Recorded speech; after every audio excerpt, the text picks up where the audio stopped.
saya mau masuk ke soal rasisme terhadap orang Papua. Iya. Ini kan orang Papua ini direpresi oleh kebijakan negara, oleh aktor negara, tetapi juga oleh persepsi publik. Saya mau bilang persepsi publik itu juga turut serta merepresi orang Papua. Sebelum melanjutkan nih Bang, ini ada pernyataan Abang seperti ini, benar nggak? Abang mengatakan seperti ini. Wah, nih benar. Udah tegang aja. Oh. Ini benar. Benar.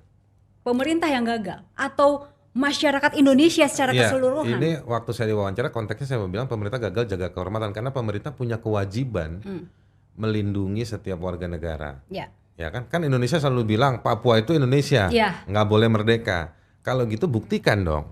Nah, tugasnya negara sebagai konsep, dia kan muncul sebagai sebuah teknologi sosial yang baru belakangan aja. Baru 5 abad, 6-7 abad aja muncul. Tapi sejarah manusia kan sudah dari jutaan tahun. Nah, kemudian orang menyepakati bikin negara itu dibuat bukan untuk menikmati, bukan untuk membuat izin tambang dinikmati sendiri, bukan. Negara itu tugasnya memang susah. Gitu. Jadi makanya saya bingung kalau orang merebutan mau jadi pejabat negara. Nah, berat banget ya. Berat, tugasnya dia melindungi, apalagi warga negara yang kita sebutnya kalau dalam hak asasi manusia sebagai vulnerable groups. Kelompok-kelompok yang rentan karena dia double victimizations. Misalnya perempuan sama anak-anak, dia kadang-kadang orang miskin, tapi karena dalam kemiskinannya perempuan itu sering diperlakukan jadi korban ngamuk-ngamuknya si suami. Palingan kalau bercanda yang suka kita muncul kan perempuannya cuma lempar piring, tapi kan bahwa si suaminya lempar apa kita nggak tahu ke istrinya, domestic violence dan lain-lain. Jadi itu contoh vulnerable groups. Orang Papua dia vulnerable groups, bukan penduduk Papua saja, tetapi orang Papua, orang asli Papua. Kalau di Papua, baik dia di Papua maupun dia yang berada di pulau di lain. luar gitu, di luar Papua tuh kadang-kadang gini, ada penderitaan yang khas dialami orang Papua yang ada di Papua. Ada penderitaan orang-orang Papua yang ada di luar.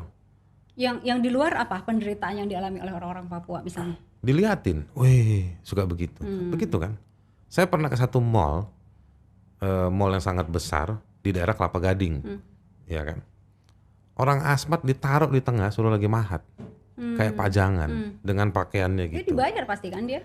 Ya dia dibayar, tetapi kan sebetulnya bukan soal dia dibayar. Ini kan bukan soal kontrak bisnis, kontrak tenaga kerja. Anda dibayar, ini tugas Anda enggak.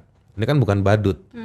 Tetapi kan itu dia dibayar, dihadirkan dan juga mungkin dibayar, tiketnya juga mungkin dibeliin. Dalam konteks si mall itu mungkin mau mencari eksotisme yang membuat daya pikat buat para pengunjungnya, gitu. Dan orang itu mahat berapa jam gitu ya. Kan nggak kemudian hasil pahatnya dilelang, nggak ada acara auctionnya apa lelangnya itu. Oke, poinnya di sini adalah? Poinnya adalah dijadikan objek yang dijadikan tontonan sama banyak orang, gitu. Nah, saya mau bilang begini juga Indi, kita kadang-kadang suka belain orang Papua, termasuk saya. Tapi saya jangan-jangan kita ini mengidap juga punya persepsi buruk soal orang Papua. Bener, kita kesian sama Natalius Pigai, sama orang Papua lain, teman-teman mahasiswa yang suka dikatain monyet oleh warga sekitar asramanya.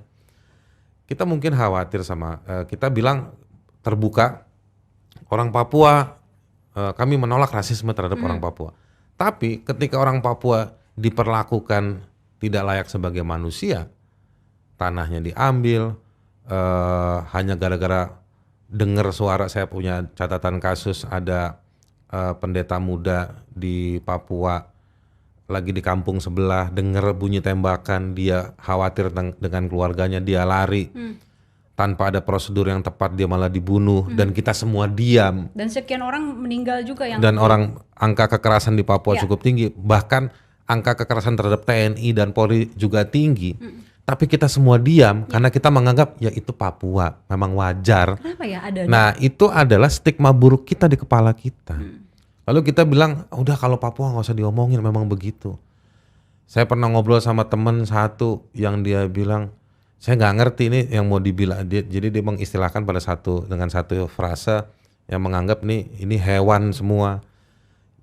Jadi cara berinteraksinya juga nggak standar kita. Standar kita gitu. Gitu. Nah, jadi memang kita itu respect sama orang Papua hanya pada 2 dan 3 menit pertama. Tapi kalau kita ngobrol lebih jauh, kita itu punya stigma-stigma yang buruk. Nah, itu problemnya orang Indonesia yang non Papua.